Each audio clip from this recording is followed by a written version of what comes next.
रामकृष्ण हरी.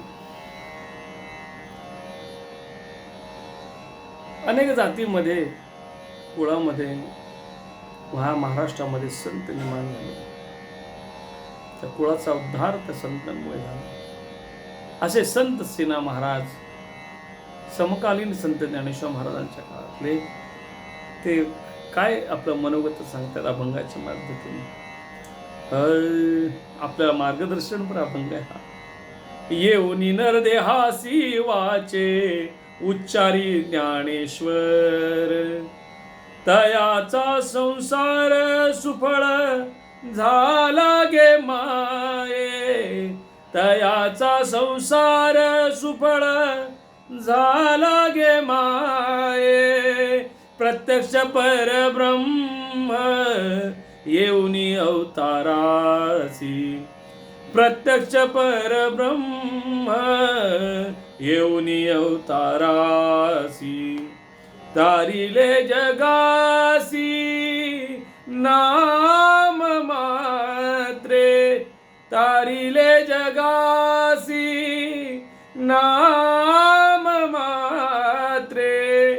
प्रत्यक्ष परब्रह्म येऊनी अवतारासी.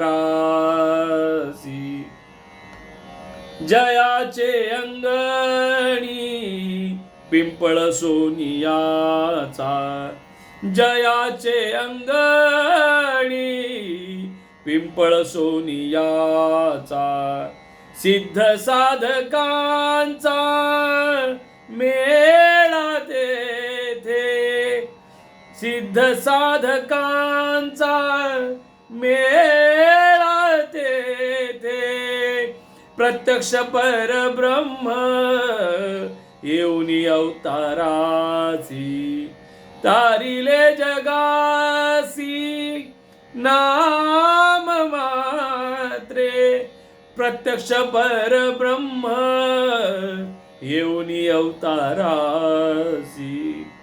तयाचे स्मरणी जळती पातके, तयाचे स्मरणी जळती पातके. सांगत पंढरीनाथ सेना म्हणे, सांगत पंढरीनाथ सेना म्हणे. प्रत्यक्ष परब्रह्म येऊनी अवतारासी. तारिले जगासी नाम मात्रे. संत श्रेष्ठ सेना महाराज आधीच्या काळात ते शिवभक्त, पण अनुभूतीतून माफ करा, सेना महाराज जे मध्य प्रदेशामध्ये महाराज राहत होते. पहिले जे शब्द गेले ते संत नरहरी सोनार महाराजांबद्दल होते. तर असे संत सेना महाराज न्हावी समाजाची सेवा करणारे संत सेना महाराज. हे मी सांगतो याचं कारण काय की हे अभंग कोणाचे, काय काय परिस्थितीमधून काय त्या अवस्थेपर्यंत पोहोचलेले हे सर्व संत मायबाप. हा मागचा उद्देश हाच आहे. इथे काही जातीचा वगैरे उल्लेख करण्याचा नाही, पण कसं असतं त्यांचं श्रेष्ठत्व कळण्याकरता त्यांची आपल्याला नेहमी वाटतं की आपली परिस्थिती अशी आहे, आम्हाला हा अधिकार नाही, आम्ही असे आहोत, आम्ही अडाणी आहोत, आम्ही असे आहोत. अहो, अशा परिस्थितीत घडलेले संत मायबाप त्यांचा अनुभव बघा. सांगा, जास्त काही सांगायचं नाही. येऊनी नरदेहासी वाचे उच्चारी ज्ञानेश्वर, तयाचा संसार सुफळ झाला गे माया. हो, नरदेहाला आलात ना, काय करा, ज्ञानेश्वर या नावाचा उच्चार करा. तयाचा संसार सुफळ होईल. परमार्थ तर होईलच, पण पहिला संसार सुफळ होईल. काय म्हणा, ज्ञानेश्वर ज्ञानेश्वर ज्ञानेश्वर ज्ञानेश्वर. प्रत्यक्ष परब्रह्म येऊनी अवतारासी, तारिले जगासी नाम. पांडुरंगाचाच अवतार महाविष्णूचा अवतार संत श्रेष्ठ ज्ञानेश्वर महाराज, आणि नामाच्या माध्यमातून तुम्ही तरुण निघाल म्हणून का नामाचा गजर, विठ्ठल नामाचा, केशवा माधवा गोविंदा गोपाळा या नामाचा गजर करा आणि त्या देवाला आपुलसं करा. हा अधिकार सरळ साध्या पद्धतीने मिळवून देणारे ज्ञानेश्वर महाराज. सेना महाराज म्हणतायत, तारिले जगासी नाम मात्रे, जयाचे अंगणी पिंपळ सोनियाचा, सिद्ध साधकांचा मेळा तेथे. अहो, ज्यांच्या अंगणामध्ये, ज्यांच्या समाधीच्या समोर सोन्याचा पिंपळ आहे, असं महाराज सांगतात. तुम्ही सोनं म्हणून या बाबतीने बघाल, सोन्याचा पिंपळ असे माझा अनुभूती अशी आहे. जिथे सोनं आहे तिथे लक्ष्मी वास करतच असते. लक्ष्मीचा वास सोन्याच्या मध्ये म्हणतात. तसं मला वाटतं की ज्ञानेश्वर महाराजांच्या समोर जो सोन्याचा पिंपळ आहे तो साधकांसाठी आहे.